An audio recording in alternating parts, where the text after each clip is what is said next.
नमस्ते जोहार, मैं राजू और आप देख रहे हैं 24 झारखंड न्यूज। चलिए जानते हैं सुबह से लेकर शाम तक की तमाम बड़ी खबरों को।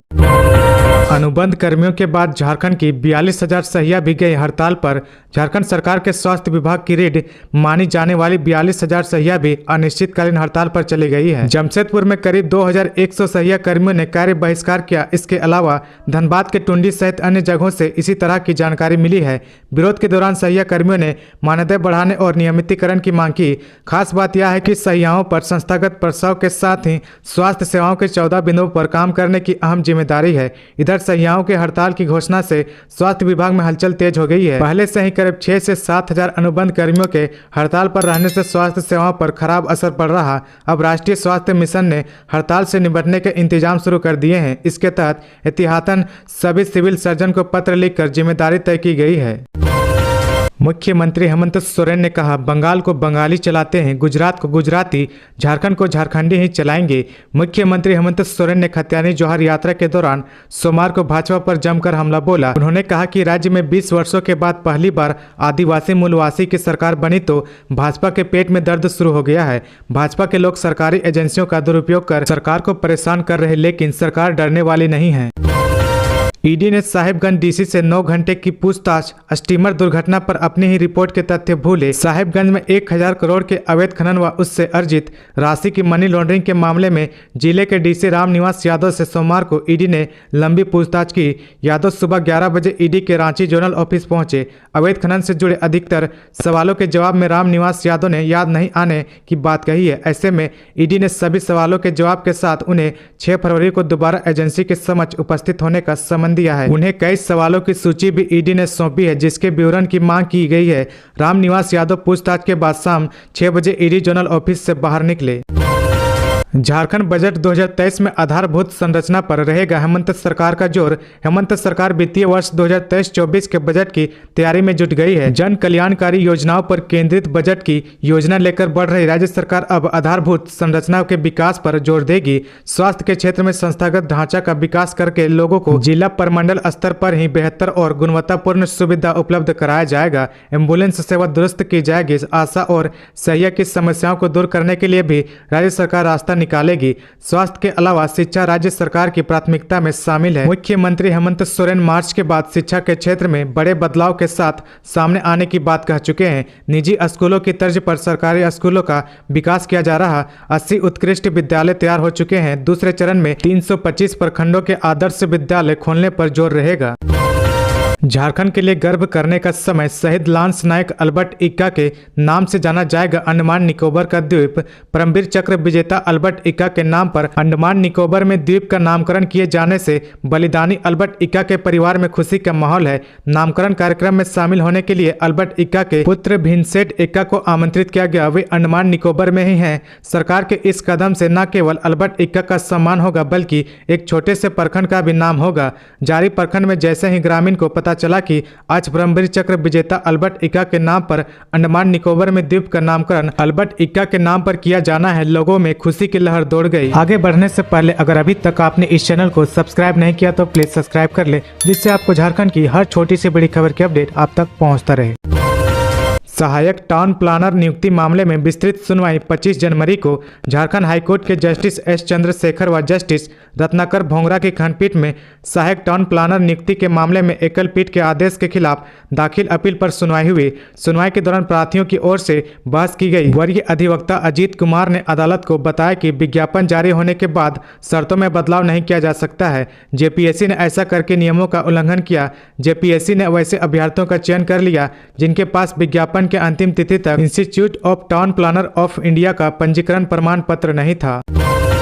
मिशन 2024 के तैयारियों में जुटी बीजेपी। बूथ जीतो चुनाव जीतो का दिया नारा। बाबा नगरी में सोमवार को शुरू हुई भाजपा प्रदेश कार्य समिति के बैठक में झारखंड के 35 लाख वैसे नए कार्यकर्ताओं को नमो ऐप से जोड़ने का लक्ष्य दिया गया, जो अभी तक नहीं जुड़े हैं। चुनाव को लेकर सबों को कमर कस लेने का आह्वान करते हुए बूथ जीतो चुनाव जीतो का मंत्र दिया गया। बंद हॉल में हुई बैठक में संगठन के आला नेताओं की ओर से कहा गया कि ऐप से जुड़ने के बाद उन्हें भाजपा के संबंध में महत्वपूर्ण जानकारियां मिल पाएगी। मरीज को बेहोशी का इंजेक्शन देकर पत्नी के साथ गैंगरेप, नर्सिंग स्टाफ ने की दरिंदगी। जामताड़ा थाना क्षेत्र के बेना स्थित निजी नर्सिंग होम में भर्ती मरीज की पत्नी के साथ सामूहिक दुष्कर्म करने का मामला सामने आया। घटना की जानकारी मिलते ही आसपास के ग्रामीणों ने सोमवार को नर्सिंग होम पहुंचकर हंगामा शुरू कर दिया। जानकारी मिलते ही जामताड़ा थाना की पुलिस मौके पर पहुंची और 4 लोगों को हिरासत में लिया। इस संबंध में एसडीपीओ आनंद ज्योति मिंज ने बताया कि मामले की सभी आरोपियों को जेल भेजा जा रहा है। सिमडेगा में PLFI 4 उग्रवादी गिरफ्तार। रेलवे कंस्ट्रक्शन साइट पर किया था आगजनी। सिमडेगा के ओडगा ओपी इलाके में रेलवे स्टेशन के पास रेलवे दोहरीकरण कार्य में लगे 2 वाहनों को प्रतिबंधित PLFI उग्रवादियों ने जला दिया था। इस संबंध में जलडेगा थाना में केस दर्ज किया गया था। एसडीपीओ डेविड और डोडराय के नेतृत्व में SIT का गठन किया गया। टीम में छापेमारी अभियान चलाकर कांड में संलिप्त उग्रवादियों को 72 घंटे के अंदर ही गिरफ्तार कर लिया गया। गिरफ्तार आरोपियों में बाना थाना क्षेत्र के चाटू ओड़ा गढ़ा टोली का जागेश्वर सिंह उर्फ जागेवा, काना रवा बरखेड़ा टोली निवासी दीपक टोपनो, महाबुर्जी थाना क्षेत्र के बेड़ारी राजा टोली निवासी किशोर सुरीन और जलडेगा थाना क्षेत्र के रोबगा बिंगा टोली निवासी जॉन सुरीन शामिल है। हाईकोर्ट ने बाबूलाल मरांडी की याचिका को किया रद्द। 5 जनवरी को सुनवाई के बाद सुरक्षित रखा था फैसला। भारतीय जनता पार्टी के वरिष्ठ नेता और विधायक दल के नेता बाबूलाल मरांडी की ओर से दायर रिट याचिका पर आज झारखंड हाईकोर्ट ने अपना फैसला सुना दिया है। जस्टिस राजेश शंकर ने फैसला सुरक्षित रखा था। आज उन्होंने फैसला सुनाते हुए बाबूलाल मरांडी की याचिका को खारिज कर दिया है। इस मामले में सुनवाई 5 जनवरी को ही पूरी हो गई थी। दोनों पक्षों की ओर से बहस पूरी होने के बाद अदालत ने इस मामले में अपना फैसला सुरक्षित रख लिया था। जेपीएससी नियुक्ति नियमावली में फिर बदलाव। नियुक्ति के आड़े न आए नियमावली, इसीलिए हो रहा संशोधन। झारखंड लोक सेवा आयोग झारखंड संयुक्त सिविल सेवा प्रतियोगिता परीक्षा नियमावली 2021 में संशोधन करने जा रहा। वन एवं पर्यावरण विभाग के अपर मुख्य सचिव एल कियांगतो की अध्यक्षता में गठित इस 3 सदस्यीय कमेटी में वित्त विभाग के प्रथम सचिव अजय कुमार सिंह तथा कार्मिक सचिव वंदना दालेल सदस्य बनाई गई। यह कमेटी झारखंड लोक सेवा आयोग से आए प्रस्ताव की समीक्षा कर उस पर निर्णय लेते हुए राज्य सरकार को अपनी अनुशंसा करेगी। इस नियमावली में बदलाव को लेकर आयोग की ओर से कार्मिक को प्रस्ताव दिया गया था, जिसके बाद कमेटी गठित की गई है। रांची में होने वाले भारत न्यूजीलैंड मैच के लिए टिकटों की बिक्री आज से JSCA स्टेडियम में 27 जनवरी को होने वाले भारत बनाम न्यूजीलैंड T20 अंतर्राष्ट्रीय मैच के लिए टिकट बिक्री मंगलवार से शुरू हो गई है। सबसे सस्ता टिकट 900 रुपये तथा सबसे महंगा टिकट 10,000 रुपये है। गैलरी में टिकट 1,000 रुपये से 1,700 रुपये के बीच होंगे। मिड डे मील घोटाले के आरोपी संजय तिवारी के खिलाफ उड़ीसा में भी प्राथमिकी दर्ज। मिड डे मील घोटाले के आरोपी संजय तिवारी के खिलाफ उड़ीसा में भी एक प्राथमिकी दर्ज की गई है। मेसर्स नव दुर्गा कंस्ट्रक्शन कंपनी के प्रबंधक निदेशक विराट चंद्र डागरा ने यह प्राथमिकी दर्ज कराई है। इसमें संजय तिवारी पर दस्तावेज में जालसाजी करने का आरोप लगाया है। प्रवर्तन निदेशालय द्वारा जल्द ही उड़ीसा में दर्ज प्राथमिकी को जाँच के लिए ECIR के रूप में दर्ज किया जाएगा, क्योंकि संजय तिवारी ने मिड डे मील की राशि को नव दुर्गा कंस्ट्रक्शन कंपनी से आने का फर्जी दस्तावेज तैयार किया है। विधायक ठुल्लू महतो समेत 3 को हाईकोर्ट से बेल। वर्दी फाड़ने व कस्टडी से वारंटी को छुड़ाने का आरोप। झारखंड हाईकोर्ट के जस्टिस नवनीत कुमार की अदालत ने बाघमारा से बीजेपी विधायक ठुल्लू महतो, राजेश गुप्ता और चुनचुन गुप्ता की ओर से दायर क्रिमिनल रिवीजन याचिका पर सुनवाई के बाद जमानत दे दी। विधायक पर इंस्पेक्टर की वर्दी फाड़ने और कस्टडी से वारंटी को छुड़ाने का गंभीर आरोप है। हाईकोर्ट के आदेश पर पिछले दिनों श्री महतो ने निचली अदालत में सरेंडर किया था। झारखंड के पिछले 4 उपचुनाव में परिवारों का कब्जा, क्या रामगढ़ भी जारी रहेगा? सिलसिला में रामगढ़ उपचुनाव को लेकर झारखंड में सियासी हलचल तेज हो गई है। उपचुनाव परिणामों के इतिहास को देखते हुए यूपीए महागठबंधन रामगढ़ में अपनी जीत के प्रति आश्वस्त है। वहीं बीजेपी भी जीत का दावा कर रही है, क्योंकि इस बार आजसू साथ आ गई है। आमतौर पर उपचुनाव का इतिहास यही बताता है कि परिणाम सत्ताधारी पार्टी के पक्ष में गए हैं। झारखंड में एक और ट्रेंड देखने को मिला।